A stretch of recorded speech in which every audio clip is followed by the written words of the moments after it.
تی لخته د ګلاب پتا برسات دی، تی لخته د ګلاب پتا برسات دی، ماله مه راکوه غم زړګی مې مات دی. ستا خبرې دي سندرې او شکرې، ستا خبرې دي سندرې او شکرې، ترنم دي له جادو نم پسې زیات دی. د خیال ادبي خپرونې درنو مینوالو السلام علیکم. په دې هیله چې ټول به راته جوړه سئ او د صحت جامې به مو پر تن وي. په نننۍ ناسته کې جادوګر غږ درلودونکی او د ترنم بلبل ښاغلی فرهاد شیدا صاحب له ځان سره لرو. د ده نه به ترنمونه اورو، د سره به خبرې هم کوو.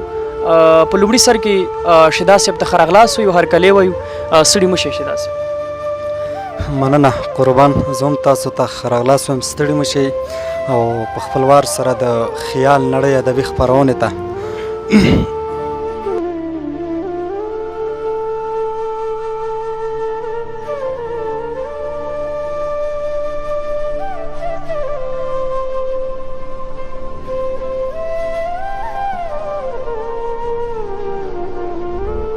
صاحب راځئ نو زموږ مینوالو سره به څه لرئ، څه شریکوئ؟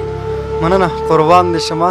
زه راځم یول د خیال ادبي بهیر، خیال ادبي خپرونې اورېدونکو کتونکو ته سلامونه، مینه، احترامات تقدیموم. خدای دې وکړي چې د صحت جامې په تن وي.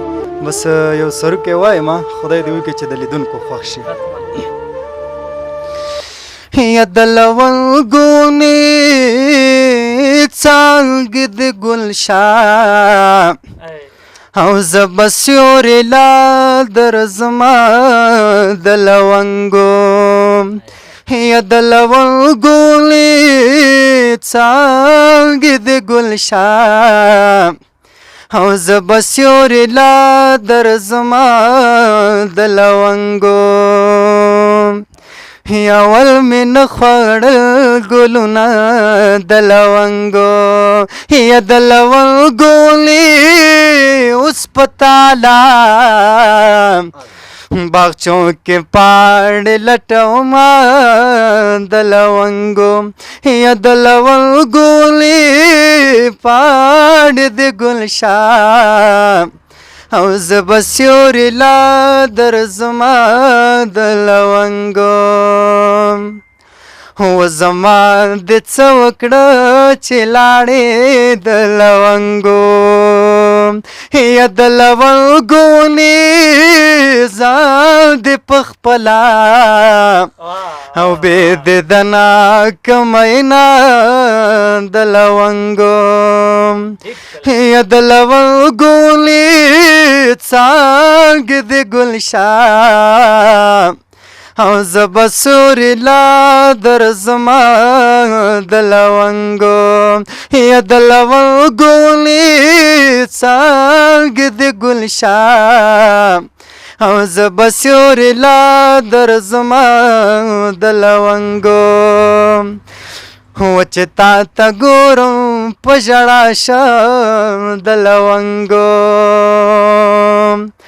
چې تا ته ګورم په ژړا شم د لونګو، یا د لونګونې چې ځان ته ګورم او په مالا ډېر د غمونه د لونګو، یا د لونګونې څانګې د ګلشاه او زه به سیورې لا درځمه د لونګو. اسمان پړک وها راولېږه د لونګو،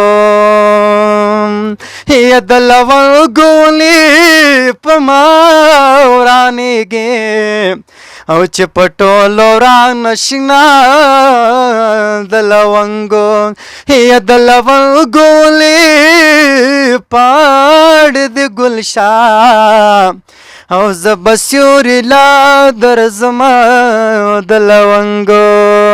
و اخرنۍ مصري پیدا کو د لونګو، یا د لونګونې اخر دې نشي او د یارانو مجلسونه د لونګو، یا د لونګونې پاڼې د ګلشاه او زه به سیوري لا درځمه د لونګو. مننه. واه واه واه ډیر ښکلی ډیر زبردست ډیر خوند یې وکړه. باوري یم چې لیدونکو به ترې هم خوند اخیستی وي. له شهدا صاحب نه ډېره زیاته مننه کوو چې قیمتي وخت مو موږ له راکړ. کور مو ودان آباد اوسئ انشاءالله. په نورو ناستو کې به هم تاسو موږ سره کښېنئ. نننۍ ناسته د صاحب شاه صابر په دې بیتونو سره راټولومه چې د حسن په نشه کې لیونې مخې له راغې، د حسن په نشه کې لیونې مخې له راغې، د چا پسې چې تلم هغه سړی مخې له راغې. زه نه یم بختور خدا د مینې معجزه ده، زه نه یم بختور خدا د مینې معجزه ده، اشنا په پردي کلي کې د شپې مخې له راغې. لګیاو د خپل حسن په صفت نه مړېدو، لګیاو د خپل حسن په صفت نه مړېدو، زما غزلې غلې غلې وې مخې له راغې. او څادر د محبتي په سر سیورې روانو، څادر د محبتي په سر سیورې روانو، صابر د ژوند په لاره د غرمې مخې له راغې.